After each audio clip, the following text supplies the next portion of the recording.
안녕하세요, 여러분. 네, 반갑습니다. 네, 벌써 5월 중순인데 무더위가 기성을 부리고 있네요. 벌써 한낮 더위가 30도가 넘어가고 있어서 굉장히 더운 날씨로 그래서 선풍기나 에어컨을 자주 찾게 됩니다.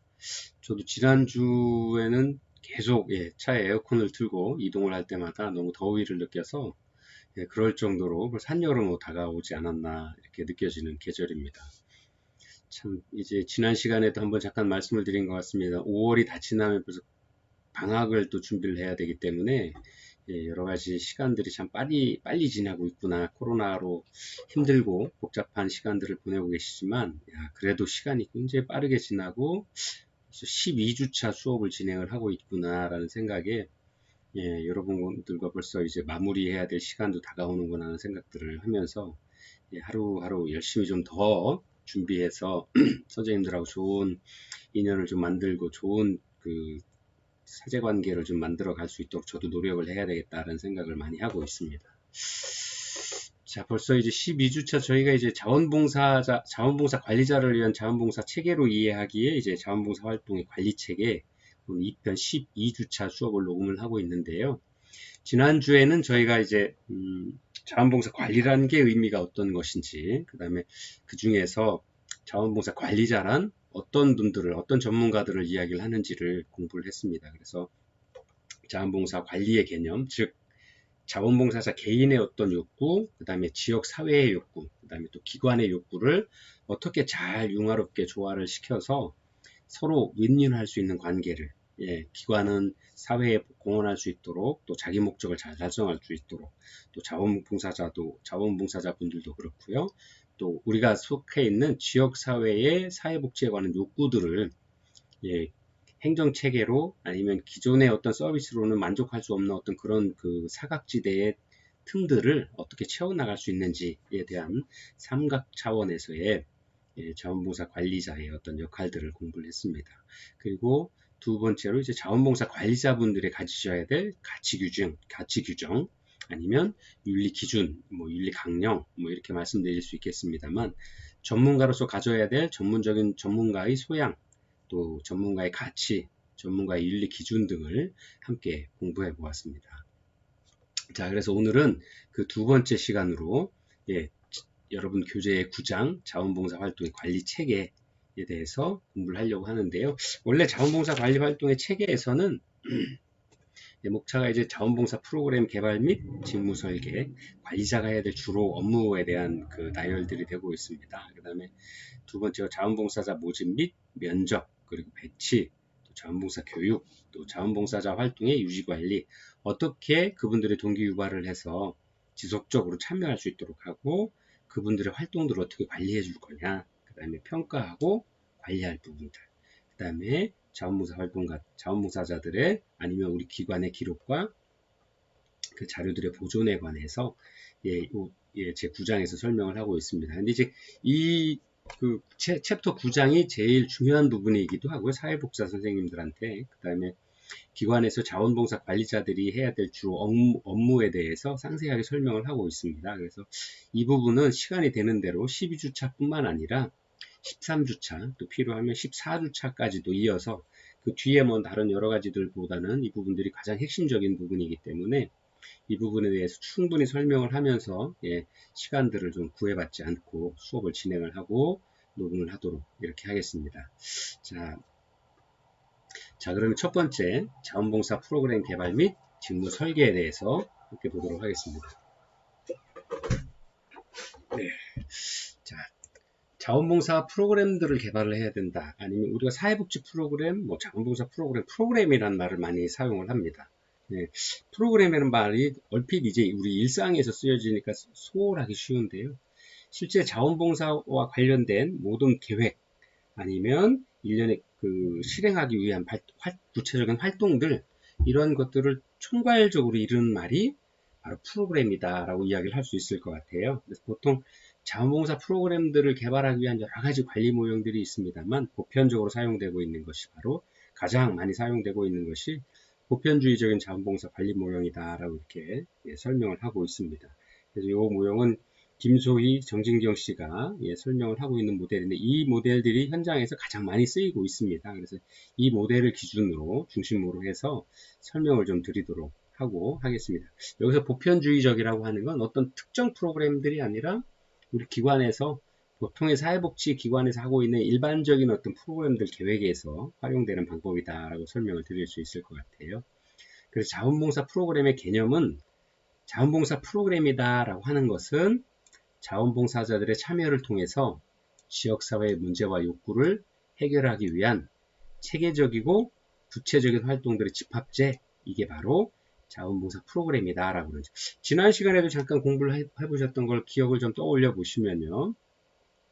자원봉사 관리라는 것이 자원봉사자의 목적, 그 다음에 기관의 목적, 또 지역사회에서의 목적, 그 세 가지가 일치되도록 사회복지라는 어떤 그 본래의 목적을 잃지 않도록 잘 유지해 나가기 위한 과정이 바로 자원봉사 관리 또는 관리자의 할 일이다 라고 설명을 드렸었죠. 그런 것처럼 그 자원봉사자가 해야 될 일들을 어떻게 총체적으로 집합적으로 계획적으로 만들어낼 거냐, 그게 바로 그러한 집합체들이 바로 프로그램이다 라고 설명을 하고 있습니다. 그래서 이는 지역의 문제를 반영한 기획에서부터 자원봉사자의 모집, 교육, 지도, 또 평가 등 일련의 조직적 활동을 포함하는 그런 것들의 개념이다 라고 설명을 하고 있습니다. 그래서 보통 우리가 이제 일반 사회복지 현장에서 기획이란 말을 쓰죠. 플래닝이란 말을 많이 쓰죠. 또 여러분들 회사나 직장에서도 기획안 또는 품위 낸다라고 하거나 기획안을 만든다거나 할 때 이런 프로그램들을 만들기도 하는데요.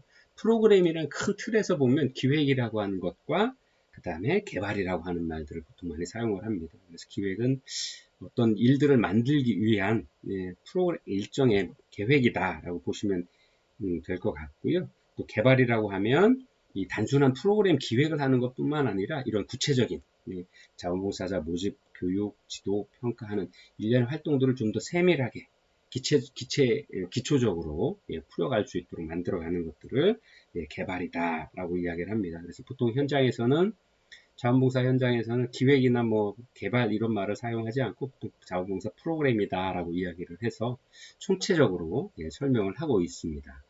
그래서 이제 자원봉사 프로그램이 어떤 걸 의미하는지에 대한 개념을 조금 잡아가시면 될 것 같고요. 자, 이 자원봉사 프로그램들 왜 만드냐 하는 거죠. 자원봉사 프로그램들을 왜 만들어야 되느냐. 그래서 자원봉사자들이 어떤 더불어 살아가는 공동체, 첫 번째 아까 자원봉사 관리에서도 말씀을 드렸던 것처럼 이런 프로그램을 만드는 가장 큰 목적은 일단 우리 사회에서 가지고 있는 문제를 해결해 나가기 위한 방법들이죠. 다양한 방법들의 하나라는 거죠. 그 다음에 봉사 대상자 또 자원봉사자 모두 이러한 자원봉사 활동들을 통해서 스스로의 삶의 질을 좀 향상할 수 있도록 하기 위한 방법. 그리고 조금 더 나아가서 더불어 살아간다라고 하는 우리 사회 공동체, 사회 통합에 관한 공동체 형성에 도움을 줄 수 있기 때문에 그렇다라고 그런 이유를 가지고 자원봉사 프로그램들을 만들어 나가기 위한 노력들을 하고 있다. 그래서 그만큼 중요한 의미를 가지고 있다라고 이렇게 이해를 하시면 좋을 것 같아요. 그래서 자원봉사에 참여한다는 것 자체가 본인의 힘을 가지고 어떤 보수도 없이 자발적으로 스스로 원해서 활동을 하는 거기 때문에 이게 이제 사회에서 우리 국가나 사회의 차원에서 봤을 때는 굉장히 소중하고 쉽게 말씀드리면 재정적인 어떤 부담도 없이 사회 문제를 풀어가는 데 있어서 가장 큰 도움이 되고 힘이 될 수 있는 부분이다. 또 그런 것들을 계획하고 실천하기 위한 어떤 프로그램, 일련의 활동들, 즉 프로그램을 만드는 것은 바로 이러한 우리 사회의 가지고 있는 문제를 해결하기 위한 방법, 봉사 대상자, 클라이언트나 아니면 자원봉사자, 또 우리가 함께 살아가는 우리 사회, 공동체 사회를 만들어가는데 큰 도움을 줄 것이다. 라는 설명입니다. 그래서 이러한 자원봉사 프로그램들을 좀 구체적으로 실천 가능하도록 잘 섬세하게 만들어내는 게 자원봉사 관리자들에게도 아주 필요한 역량의 하나다라고 이렇게 설명을 드릴 수 있을 것 같아요. 자, 그러면 우리가 그 자원봉사 그럼 이렇게 중요한 자원봉사 프로그램들을 만들 때 어떠한 사항들을 좀 고려를 해봐야 되는지 한번 보도록 하겠습니다. 첫 번째, 자원봉사 프로그램은 자원봉사의 가치를 실현할 수 있어야 된다라고 하는 거죠. 즉, 우리 지역사회에서 필요한 문제들을 국가에서 하고 있는 아니면 어떤 국가의 행정에서 하고 있는 어떤 이런 부분들에 대해서 생긴 그 사각지대 아니면 그거보다는 그 행정에서 좀 놓치기 쉬운 부분들에 대한 어떤 그 부분들을 그다음에 아직은 법이나 제도에 포함되어 있지 않은 부분들에서 생기는 새로운 신설되는 문제들을 해결해 나가기 위한 방법으로 자원봉사 프로그램들을 사용할 수 있는데 이런 자원봉사 프로그램들의 가치들을 그다음에 자원봉사자들의 숭고한 정신들을 잘 활용할 수 있도록 하는 그런 것들을 실현할 수 있도록 하기 위한 것들이 프로그램에 녹아 있어야 된다라는 거고요. 두 번째가 자원봉사 프로그램은 자원봉사자의 참여로 이루어져야 된다는 거죠.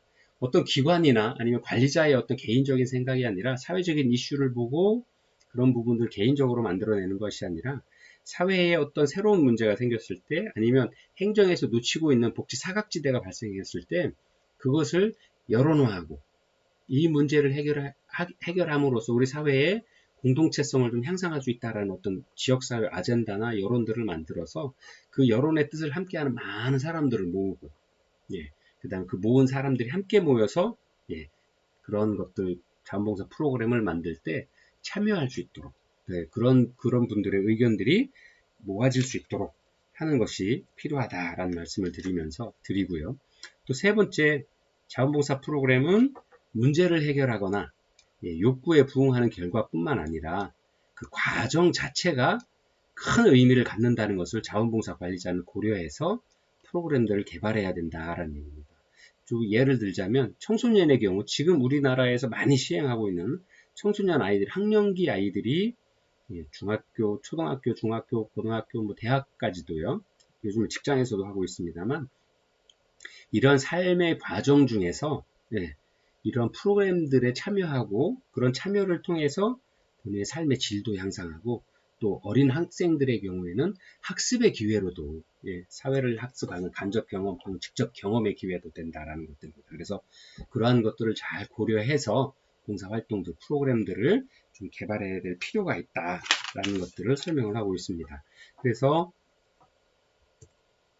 자원봉사 개발 프로그램을 개발할 때의 점검사항, 고려사항들 뿐만 아니라 점검사항들에 대해서도 한번 교재를 보면 설명을 드릴 텐데요.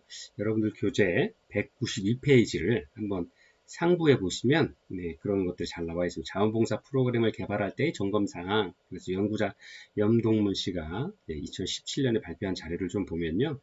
첫 번째, 자원봉사 프로그램으로 무엇을 얻고자 하는가 하는 것들을 좀 정확히 해야 된다는 거죠. 두 번째, 자원봉사 프로그램을 기획하고 운영하는 것에 대해 이사회 등 상국관리자는 얼마나 이해하고 있고 그에 따른 책임감을 가지고 있는지가. 또 세 번째, 기관의 책임에 관해서 이야기를 하고 있고요. 세 번째, 자원봉사자에 대한 직원의 태도는 긍정적인지 부정적인지 어떠한지 고려해 보아야 될 필요가 있다라는 거고요. 그 다음에 네 번째, 직원들이 자원봉사자와 함께 일하는 것에 동기화되어 있고 도움을 주고받을 수 있는가, 그러한 우리 기관에서의 역량들이 충분히 되어 있는가 하는 부분들입니다. 또 다섯 번째로는 필요시에 직원들이 자원봉사자의 업무를 규정하고 교육, 지도, 감독할 수 있는 이런 사명감이 있는가 하는 부분들입니다. 또 여섯 번째, 기관은 자원봉사자들을 모집할 수 있는 잠재력이 있는가 하는 부분입니다. 즉 지역사회에서의 기여도, 공헌도, 또 인지도가 충분히 되어 있느냐.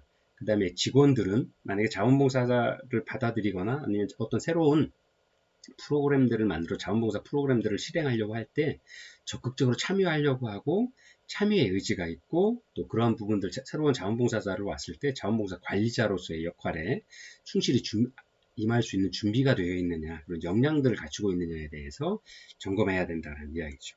또 일곱 번째, 자원봉사자에 대한 적합한 교육 프로그램들을 제공할 수 있는가 하는 부분들입니다. 그리고 여덟 번째로 기관은 자원봉사자에 관한 정책이 있거나 또는 정책을 만들기 위한 의지가 충분한가 하는 부분에 대해서 내부적으로 이러한 자원봉사 프로그램들 개발할 때 내부적으로 점검을 해야 될 부분이다라고 이렇게 설명을 하고 있습니다. 즉 위에 지금 설명드린 그 점검사항 8가지는 결국에는 왜 기관이 자원봉사자의 개입을 필요로 하는가에 대한 질문인 거죠. 만약에 충분히 우리 기관에서 어떤 지금 하고 있는 프로그램들로 우리 그 서비스 대상자들에게 만족을 주고 있고 또 새롭게 접근되는 사회 문제에 대해서 우리 기관이 충분히 역할을 한다라 그러면 이런 자원봉사 프로그램들을 굳이 만들거나 접근을 고민을 해야 될 필요가 줄어들 수 있겠죠. 근데 그렇지 않다라는 거죠. 왜냐하면 현대사회에서는 계속 복잡해지고 또 복잡해지고 인구의 구성도 다양해지고 또 여러 가지 새로운 그 삶의 그 방식들이 바뀌고 있기 때문에 이러한 삶의 방식이 바뀔 때마다 생기는 여러 가지 문제들을 행정이나 법의 제도로는 따라오기가 많이 어려운 게 실제 우리 사회의 현대 사회에서의 가장 특징들입니다. 그 특징들에서 발생되는 여러 가지 사회 문제들을 많은 구성원들의 욕구 부족에 관한 문제들을 어떻게 채워질 수 있느냐 하는 부분들 때문에 자원봉사 프로그램이 항상 있으면 더 활동적으로 더 필요성들이 증대되고 있는 게 현실이죠. 그래서 이러한 점검사항들, 우리 기관에서의 프로그램들을, 자원봉사 프로그램들을 개발할 때 점검사항들 8가지들은 왜 기관이 자원봉사자들의 개입이 필요한지 검토하는 것.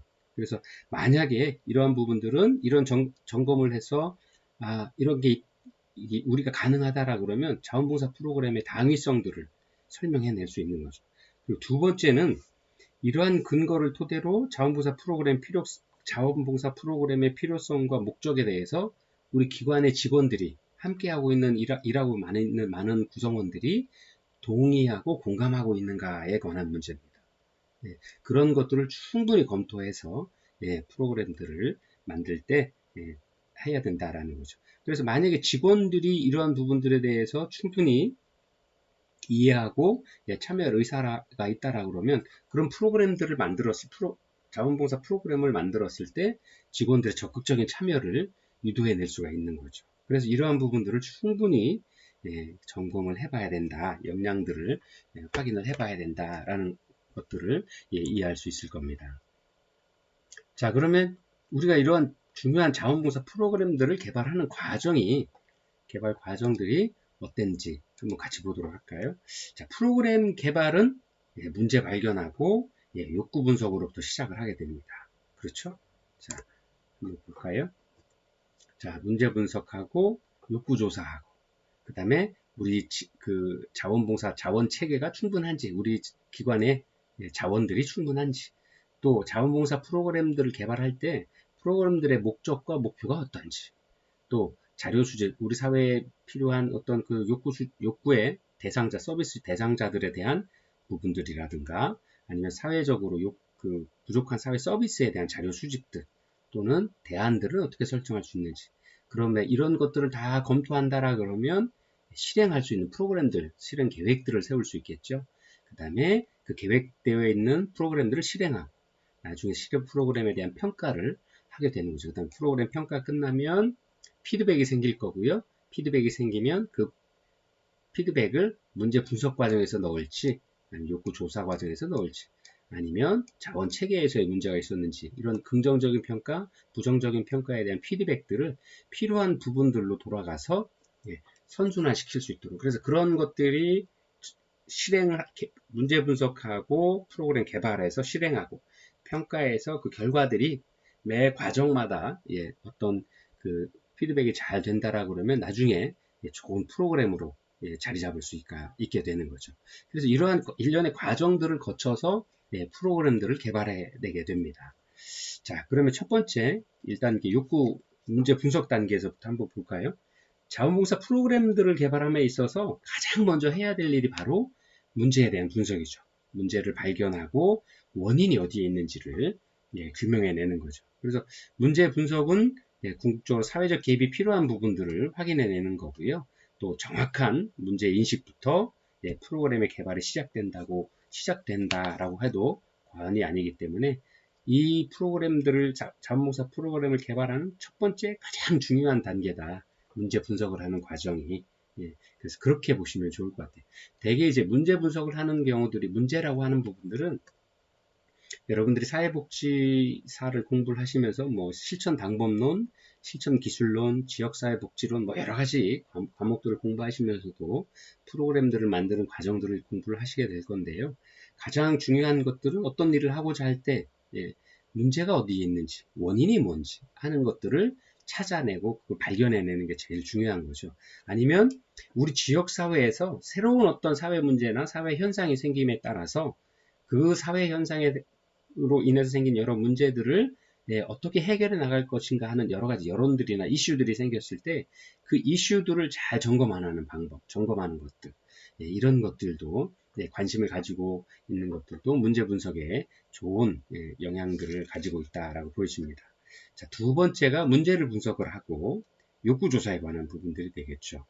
과연 문제는 있긴 한데 이게 또 우리 기관에서 생각해 봤을 때, 우리 사회에 새로운 문제가 될 수 있겠다라고 해서 이러한 어떤 그 문제에 대응하기 위한 프로그램들을 만들려고 하는데, 문제라고 하고 인식을 한 곳 있지만, 과연 이 욕구조사를 통해서, 과연 얼마나 많은 사람들이 그런 문제에 동의하고, 또 그런 서비스를 필요로 하는 사람이 얼마나 있는지, 이런 일련의 과정들을 함께 봐야 된다는 거죠. 즉, 이것이 개인의 문제인지, 집단의 문제인지, 아니면 지역 사회의 문제인지, 이런 욕구조사를 통해서 여러 가지 사회 문제나 또 필요한 욕구의 범위와 수준들을 파악하는 것이 중요하다라는 두 번째 단계다라고 설명을 하고 있는 겁니다. 그래서 프로그램의 목적과 목표가 일관성 있게 바람직한 방향으로 설정될 수 있으며 이는 프로그램들을 개발할 때 가장 중요한 문제 분석과 욕구조사, 문제 분석에 따른 욕구조사는 당연히 해야 될 일이고 또 가장 중요한 아주 기초적인 근본적인 요구되는 단계다라고 이야기를 할 수 있을 것 같습니다.